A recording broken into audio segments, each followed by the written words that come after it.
안녕하세요. 멜묵상 시편 오늘은 39편 말씀입니다. 뭐 시편을 보니까 좀 위로가 되고 흥분이 되고 그러네요. 아, 본문의 배경을 좀 보도록 하겠습니다.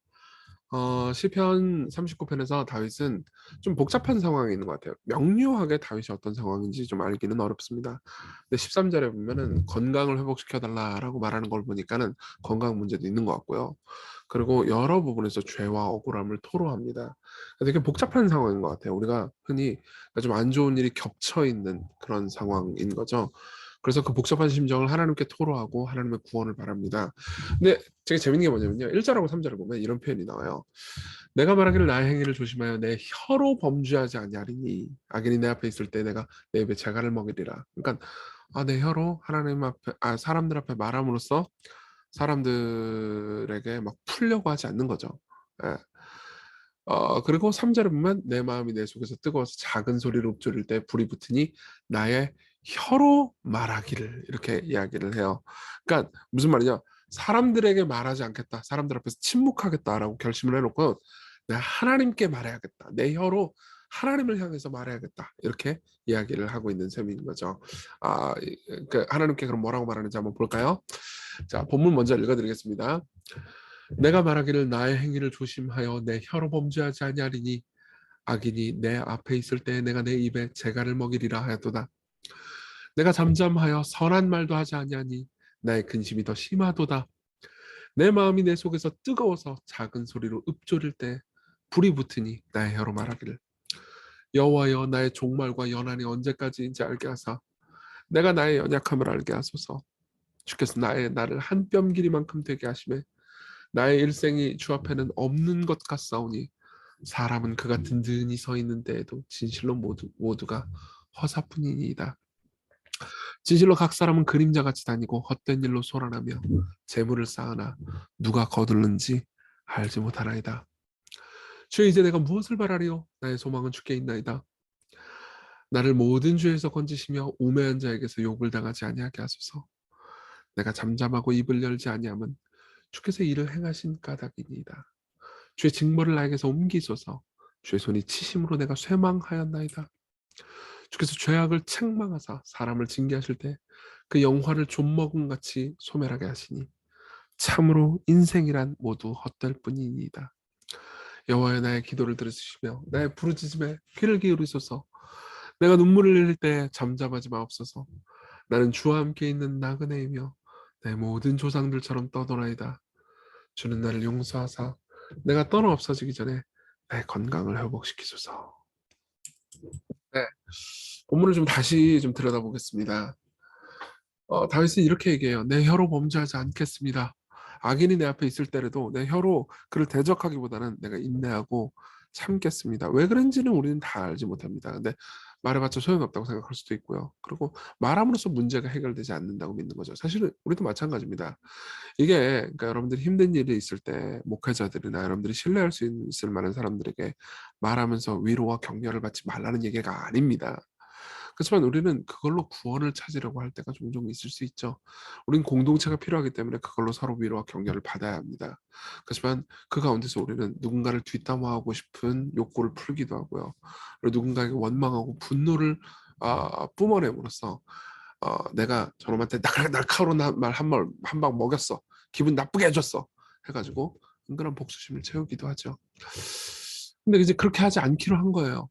그래서 내가 잠잠하면 선한 말도 하지 아니하니까 아무 말도 안 하는 거예요. 그러니까 근심이 막 미치고 하는 거죠. 그냥 막 쌓인 겁니다. 그냥 왜 갑자기 감정이입이 되지? 막 그냥 속에 뭐가 얹힌 게 있는 거예요. 네. 그래서 어떻게 했느냐? 3절에 묵상을 시작했어요. 내 마음이 내 속에서 뜨거워서 작은 소리로 읊조릴 때, 여기서 작은 소리로 읊조린다라는 말은 하나님의 말씀을 묵상할 때 시인들이 쓰는 전형적인 표현입니다. 갑자기 묵상을 시작했어요. 내가 입을 꽉 막고 화가 너무 나고 너무 분노하고 너무 고통스러워서 아무 말도 않고 가만히 있다가 혀로 말을 시작합니다. 누구에게요? 하나님께요. 여호와여, 나의 종말과 연한이 언제까지인지 알게 해주십시오. 내가 나의 연약함을 알게 해주십시오. 자신의 삶의 덧없음을 얘기합니다. 주께서 나의 나를 한 뼘 길이만 지금 되게 하시며 나의 일생이 주 앞에는 없는 것 같습니다. 그가 든든히 서 있는 때에도 사람은 모두가 허사합니다. 이거는 두 가지 측면이 있어요. 하나는 뭐냐면은, 그러니까 이제 긍정적인 측면이 있습니다. 뭐냐면은 내 삶이 헛되고 결국 내가 뭐 승승장구하든 뭐 저기 뭐지 망하는 것처럼 보이든 얼마나 인생이 짧습니까? 우리에게 영원히 있지 않습니까? 그러니까 내가 지금 당하는 고통 아무것도 아닐 겁니다. 예. 그냥 다 지나가겠죠. 그리고 나는 영원한 미래를 맞이하겠죠. 그러면서 스스로를 다독이는 것이기도 해요.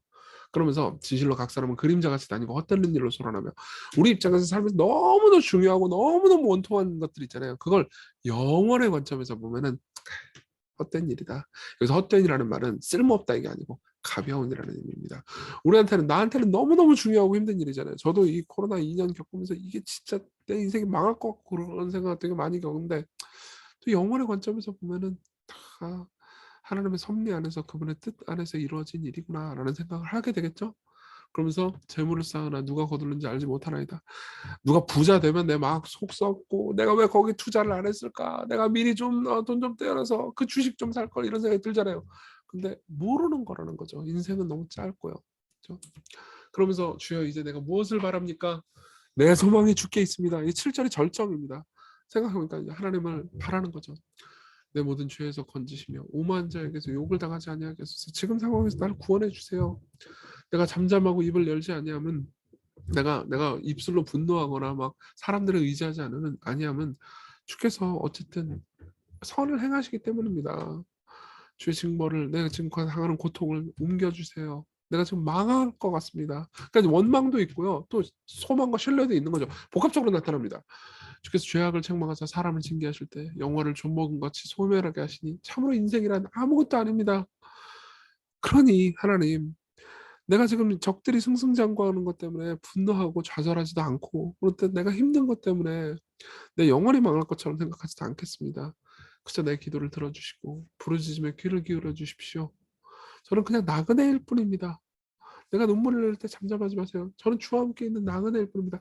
이 짧은 생에 잠시 들렀다 갈 뿐입니다. 그저 나를 지금 힘들지 않게 해주시고 너무 내가 좌절하지 않게 해주십시오. 내 건강을 지켜주십시오. 이게 13절의 내용입니다. 그리고 시를 마치죠. 우리 적용을 좀 해볼까요? 첫째로는 사람에게 침묵하고 하나님께 말하는 겁니다. 이 말을 이렇게 오해하지 마십시오. 아까도 얘기했지만은 뭐 공동체에 신뢰할 수 있는 사람이라든가 목회자에게 이야기를 하면서 격려와 위로를 받고 기도를 받는 건 잘못된 게 아닙니다. 그건 당연히 해야 하는 겁니다.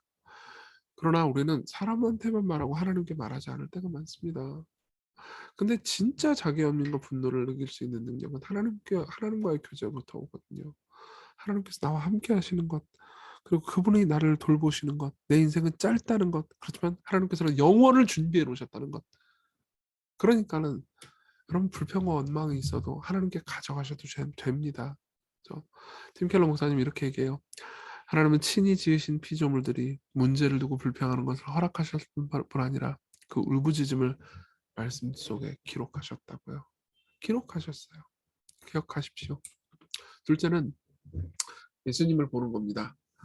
예수님은 대제사장과 장로들, 그리고 빌라도가 거짓 죄목으로 예수님을 추궁할 때 잠잠하셨습니다. 이 말이 그러니까 무시하고 쌩깠다 이런 의미가 아니에요. 예. 맞대어서 막 욕하지 않으셨다는 거예요. 그냥 받으셨다는 겁니다. 왜요? 이 죄목이 자기가 저지른 죄가 아니지만 인간의 죄목이기 때문에 자신이 지고 가야 할 것을 받아들이셨기 때문이죠. 자신의 소명을 받아들였기 때문입니다. 그래서 베드로전서 2장은요 이렇게 얘기합니다. 2장 20절, 그는 죄를 범치 않으시고 그 입에 거짓도 없으시며, 예수님은요 욕을 당하시되 맞대에 욕하지 않으시고 고난을 당하시되 위협하지 아니하시고 오직 공의로 심판하시는 이에게 하나님께 부탁을 하셨다는 거죠. 제임스 존스톤이라는 학자는 이렇게 얘기합니다. 그래서 당신은 중세 그림처럼 조용하고 차분하게 예수님을 그릴 수도 있고 얼굴에 신비로운 약간의 웃음을 가진 초연하고 고요한 부처상처럼 예수님을 생각할 수도 있죠. 그러니까 우리는 예수님이 감정이 없을 거라고 생각해요. 그냥 분노 이런 거 없을 거라고 생각하는데 그렇지 않아요. 예수님도 완전한 사람이셨고 예수님의 마음은 당신의 마음과 내 마음과 똑같이 마음속으로 막 올라오는 질문들과 감정들로 솟구쳐 오는 거죠. 그렇지만 그리스도는 혀를 지키셨어야 했습니다. 그래서 우리가 구원받을 수 있게 됐죠. 저와 당신을 위해서 예수께서는 잠잠하셨습니다. 이걸 기억합시다. 우리 같이 기도할 때 누군가에게 말함으로 우리의 감정을 풀어놓지만 그게 구원이 아님을 압니다. 하나님께 말함으로 구원을 찾게 하소서. 또 우리의 삶을 영광으로 이끄시고 심판 가운데 우리의 억울함을 푸시며 의롭다 하실 예수님, 우리를 위해서 잠잠하신 주님을 의지하게 하소서. 같이 우리 기도합시다.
네, 기도하겠습니다. 은혜로우신 하나님, 우리 삶에서 입을 열고 싶을 때가 많습니다. 그래서 종종 입을 열기도 합니다.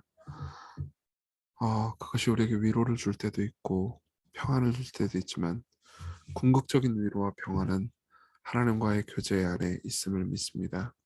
당신을 바라게 하소서. 예수님 이름으로 기도했습니다. 아멘. 네, 하나님께서 여러분들을 아십니다. 그걸 기억합시다.